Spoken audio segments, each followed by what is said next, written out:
Hey, I'm Jamie from Stonemaier Games, and today I'm going to talk about my favorite games to pair with food and drink.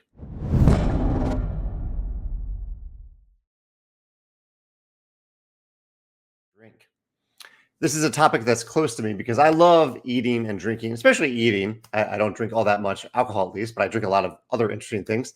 Um, but yeah, I love having occasions where I'm pairing one thing with the other. And I have had some wonderful gaming memories where we've played a specific game and eaten a specific food tied to that game. Oftentimes, these have been related to legacy games or campaign games, where, like, for the final game of the campaign, we'll make a specific meal. One that comes to mind is the final game of the Clank Legacy campaign that we played. We made various dishes that were kind of found in the world. Like, there were a bunch of mushrooms in Clank Legacy, and so I made stuffed mushrooms. I think they were crab stuffed mushrooms, something like that. It's been a little while. But I love having those pairings. And so I thought it'd be fun to do a list of games that have food prominently featured in them and talk about what you could pair with these games, what makes sense to pair with these games if you wanted to have a dinner and game night combined together, or even just a game night themed around a specific game where you serve a snack or a food related to that food or to that game. So I did ask some other people what they thought about this, and some ambassador picks were Everdell, Creature Comforts, Wingspan, Azul, Flamecraft, Steam Up, Food Chain Magnate, Grand Austria Hotel, Scoville, Sushi Go, and Waffle Time. Waffle Time is on my list of games that I really want to play. We also have some games at Stonemaier Games. In fact, several of our games do feature food in a few different ways, but maybe the top three that really prominently feature food are Wingspan. Not that we're talking about eating the birds, but the eggs. People often talk about eating the little eggs in Wingspan as chocolate eggs, replacing chocolate eggs with the plastic eggs. And so I could certainly see. In fact, I know people have had Wingspan nights or occasions where they've had the candied chocolate eggs next to their game of Wingspan. There's Viticulture, of course, our first game, which pairs perfectly with wine or grape juice if you're not a drinker. But yeah, I think Viticulture, of course, pairs quite well with wine. We've gotten many, many replacement parts over the years of people who have spilled wine on their copy of Viticulture, and we are always happy, of course, to replace those parts. We want you to have a full immersive experience when you enjoy our games, and if drinking or eating is part of that, we encourage it. And also Viticulture World. I heard from a few people who said that they have played through Viticulture World, which is not a campaign game, but it features a bunch of different continents, and they've tried to pair food or drink for that specific continent with Viticulture World. In fact, I've heard people do that with Scythe as well, where based on the faction that they chose, they'll have like a different beer that comes from the country, different beer or drink that comes from the country that their faction is loosely based on. And last, we have My Little Scythe, which prominently features apples and pies. You have a warm pie next to your game of My Little Scythe. Some of my honorable mentions, and so the way I did my list is I picked around 20 different games here, and then I picked my 10 favorites of those games. So they're ranked in terms of, not in terms of how they pair well with food or wine. These are all games that pair well with food or drink in some way. But I rank them based on my favorite of these games to actually get to the table right now. So the honorable mentions, these are still all games that I really, really enjoy, actually. Clank Legacy, like I mentioned, Chocolate Factory, Abandon All Artichokes, which I really love, actually. That may have been on the list, but I don't know if there's a lot. You couldn't, well, I guess you could have like a nice artichoke dip, but there's not a lot more you can do with artichokes that I'm aware of. Distilled, Creature Comforts, At the Gates of Loyang, Azul. People mentioned Azul in terms of Starburst and the chocolate version of Azul. Charcuterie, which I'm eager to play, but I haven't received my Kickstarter copy yet. And Point Salad. You can have a nice salad night with a game of Point Salad. Again, really, any of those games, I love all those games. They wouldn't be on the honorable mention list if they weren't. Although I should mention that I put a few on this honorable mention list that came from coworkers. I have not played Distilled. I have not played, that I can recall, At the Gates of Loyang. Maybe I have, but I can't remember it. And Charcuterie, I have not played yet. So let's head over to my top 10. I'll share my screen over here. So you can see my number 10 pick, and that is Sundae Split.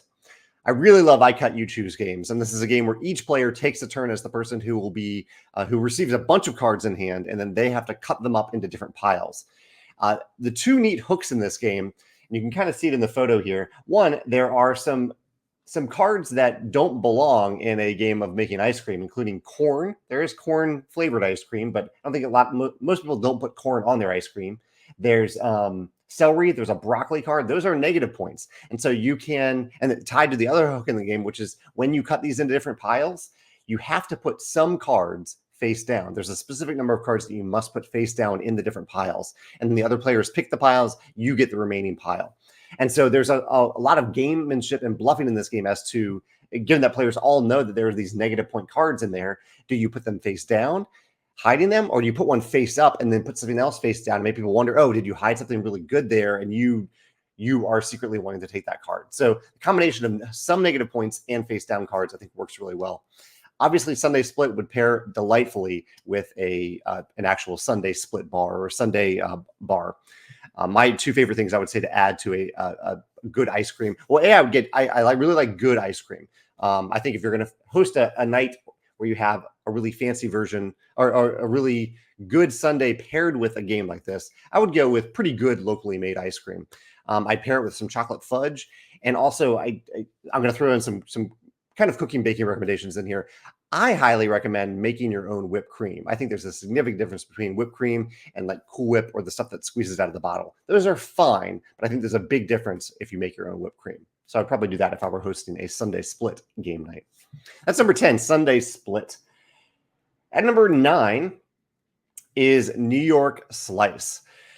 New York Slice is another I Cut You Choose game where a player is dividing up the pieces of a pizza and all players are gaining points or different things from those the pieces that you have. And one of the main little hooks in the game is that there's always a special, and you can see that on this screen capture here. Today's special, you love veggies. Each veggie slice is worth 3 points when eaten. If you have any collected veggie slices, you may eat them now. So it adds a little twist in terms of the value proposition. The other neat twist in New York Slice is, unlike Sundae Split, you randomly put these pieces of pizza into the pizza itself and then you split them. But I can't take, for example, this anchovy piece and move it over here. It's on the pizza. I'm just cutting up the pizza and everyone's choosing the chunks of the pizza that they want. So I think that's an interesting twist to the I Cut You Choose game. Playing this game always makes me want pizza. And I don't know if I have any great recommendations for actually cooking pizza at home. Usually when I eat pizza, I am ordering from a local place in St. Louis, a few different places. There's a Neapolitan pizza place that I really like called Pizzeria Tivoli. There is a Union Loafers. It makes really, really delicious pizza here in St. Louis. So I have made pizza a few times, but usually I find myself just craving the real authentic, delicious restaurant pizza from local places. So I don't know if I'll throw in any great cooking recommendations for pizza. But yeah, that's Sunday, or not Sundae Slice. This is New York Slice as my number 9 pick for this category. At number 8, we have Honey Buzz. There are a few different types of food that are present in Honey Buzz. Part of it is that it is a game about bees and honey. That's a big part of the game. So you're crafting this engine based on these honeycomb pieces that you're gaining from the board through a really fun worker placement mechanism where you're putting escalating numbers of workers. And you're adding these honeycombs or these tiles to your honeycombs. And whenever you complete a full honey hex, so 6 hexes around a single space, you get to fill that hex with something and populate it with pollen.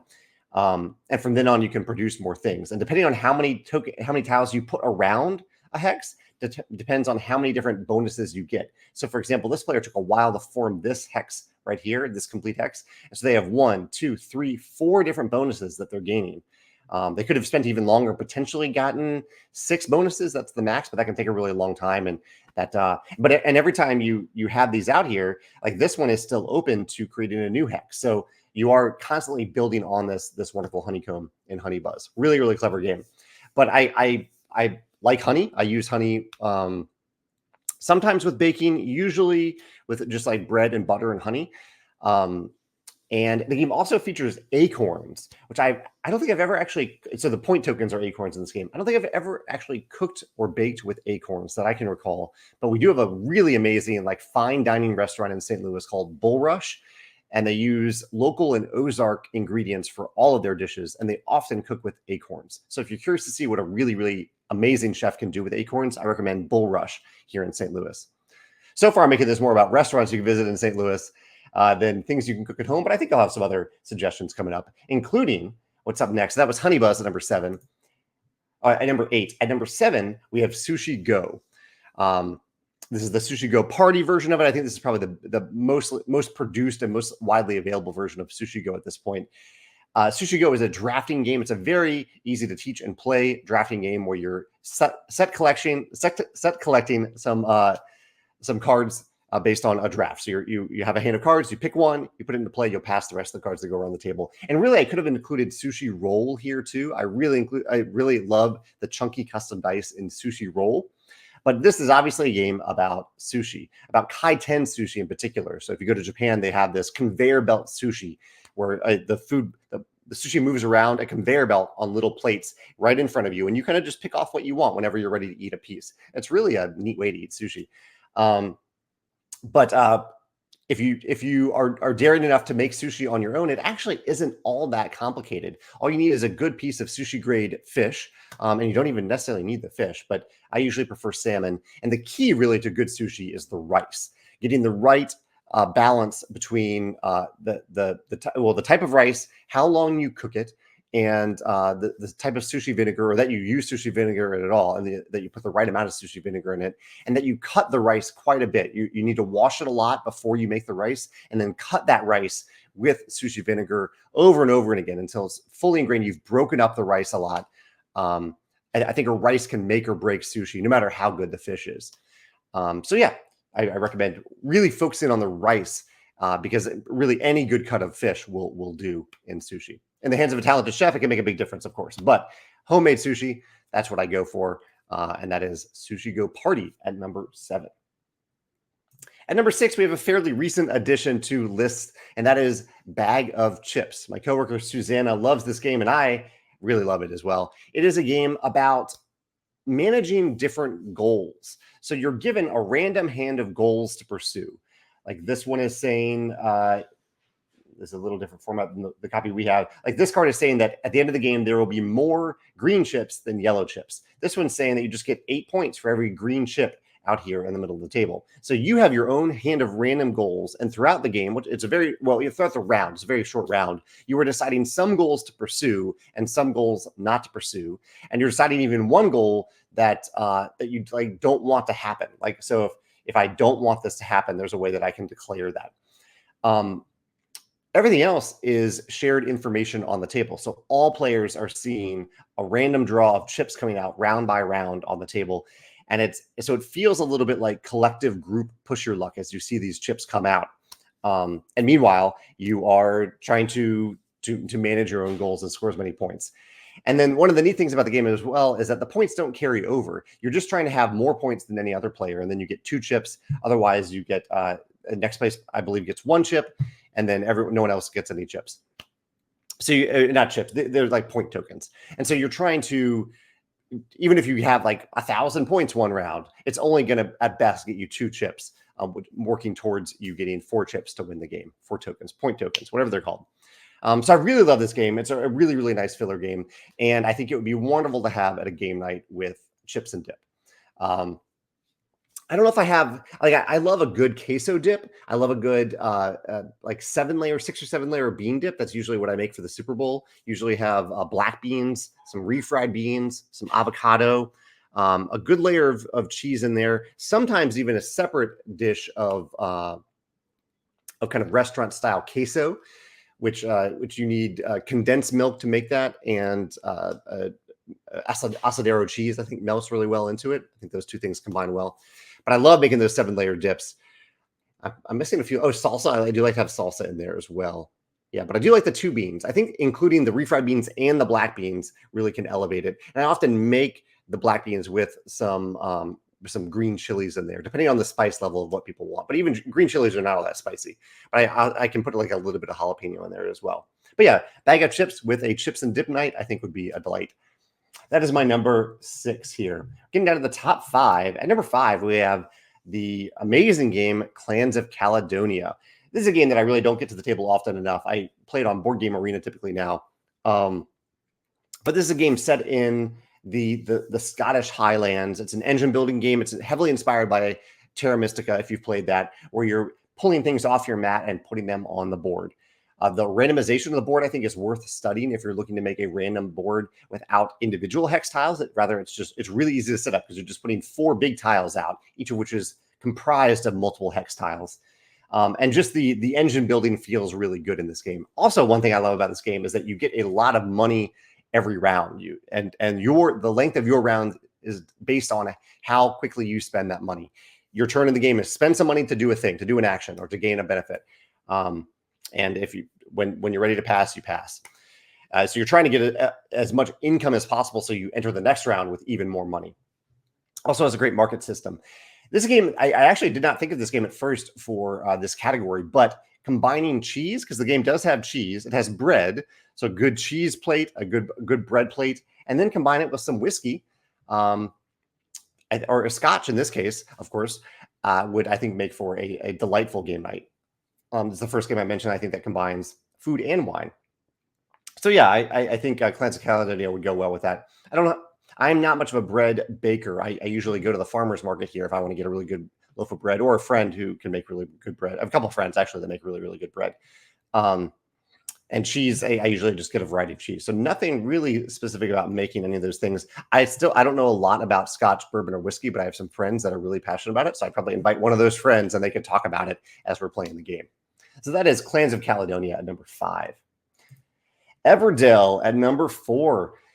This is a really delightful, charming worker placement game by artist Andrew Bosley. I think Andrew's art really, really brings this game to life. And it has tokens that you kind of want to eat, or at least I do, because of the squishy fruit tokens. They have those. And a lot of the cards feel so cozy and comforting. It just feels like the game is full of things that you could eat, kind of like Redwall, series that I read as a kid.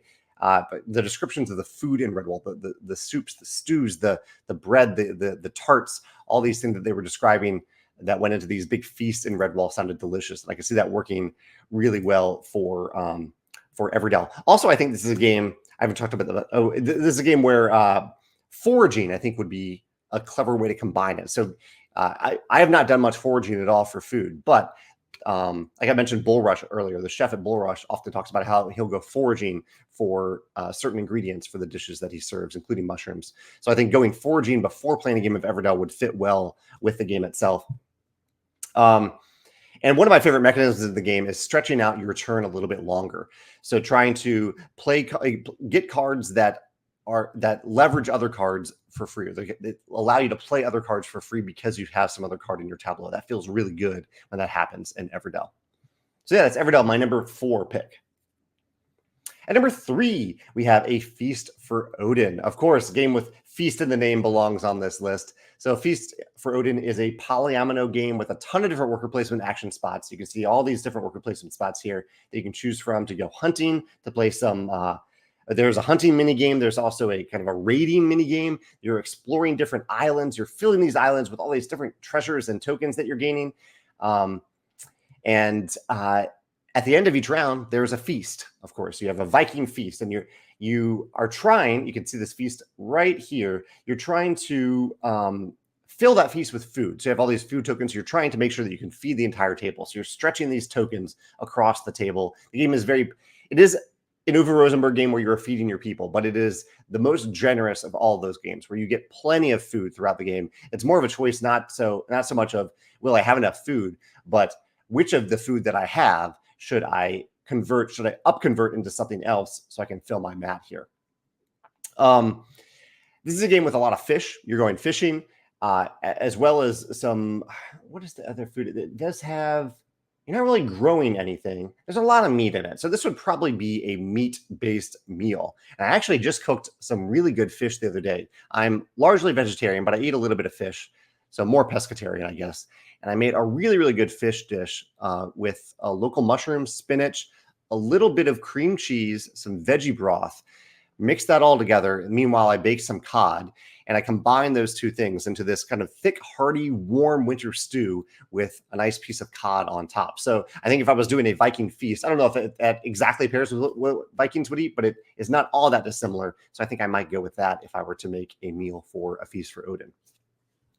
That's my number 3 pick here. Number 2 is a very recent game that I've really enjoyed. I played it, I think, already 3 or 4 times, and it's Let's Go to Japan.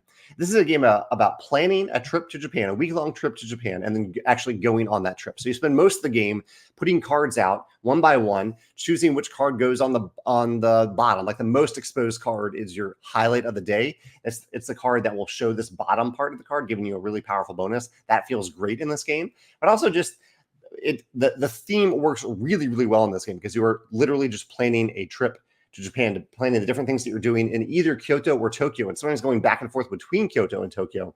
And a lot of them are related to cooking. There's a taiyaki card, there's a cooking class card, there's a sushi card, there's a ramen card. I think there's an okonomiyaki card. I studied abroad in Japan, so there's a lot of Japanese food that I love. I've already mentioned sushi earlier for Sushi Go. So I've never actually made my own ramen, so I don't know if I can say much about that, but I've made my own okonomiyaki, which is a savory Japanese pancake, which to me is made or broken by the sauce. Getting actual okonomiyaki sauce can make a big difference. I also like making tofu tonkatsu, which is just a nicely fried piece of tonkatsu or a nice fried piece of tofu in some nice sauce, usually with rice next to it. And I also like oyakudon. Oyakudon is a kind of a sweet oniony egg dish that's fairly hard to get in the U.S. I don't see that very often in the U.S. But probably I'd probably lean towards getting ramen from a local place that I really like ramen from, which is called Noodle House in St. Louis. Makes really good ramen. They're very fast. Or going with the tonkatsu, the tofu tonkatsu, which I think would be really good. That would be my pick for Let's Go to Japan at number 2. At number 1, the Quacks of Quedlinburg, a game that shows up quite often on my favorite list, but I really do love this push your luck game. Push your luck / bag building, engine building game where you're crafting a potion and you're brewing this potion every round over 10 rounds. You're brewing this potion until you hopefully don't bust or just barely don't bust. And then you get your choice between getting points or resources, new things to add to your bag. If you do bust, if you don't bust, you get points and new things to add to your bag. So it doesn't ever really feel all that bad to bust, because at any given time in the game, early on in the game, you can just choose to gain more resources instead of the points because they're not as important. Later in the game, as engine building becomes less important, you can gain points instead. But this is a game I think that would pair well with a hearty stew and some brews, some interesting things to brew. So I'm curious to maybe host a game night for Quacks where people add different things to the soup when they arrive. So we're all brewing this soup together and seeing how it turns out. I don't know if that would work the same for the beverage, but there are certain beverages that combine multiple things, like sangria is multiple things. Oftentimes, like winter ciders, like apple ciders, might combine different types of fruits in there in the same cider. So I could have a beverage like that where people are adding different fruits to a warm cider, or even a mead, or sangria, and we have a pot of stew going on the stovetop that people are adding to as they arrive. Might be a complete disaster, but we'll have some good bread and butter on the side to ensure that we're all full at the end anyway. But it could be interesting to give that a try sometime. So yeah, Quacks of Quedlinburg, I'm picking as my number 1 game to pair with food and drink. I'd love to hear your thoughts on this. If you've ever hosted a game night, or if you've ever even paired any certain snack or dish or drink with a game that you're playing, I'd love to hear about that in the comments. Or if you have a favorite game that you want to do this with, a game that you really, really love, and you have some ideas of food or drink that you could pair with it if you hosted a game night related to that. I'd love to hear your thoughts in the comments below. And I'll follow up, I think, in the comments myself if I do host a game night with any of these ideas, and we'll see how it goes. Thanks.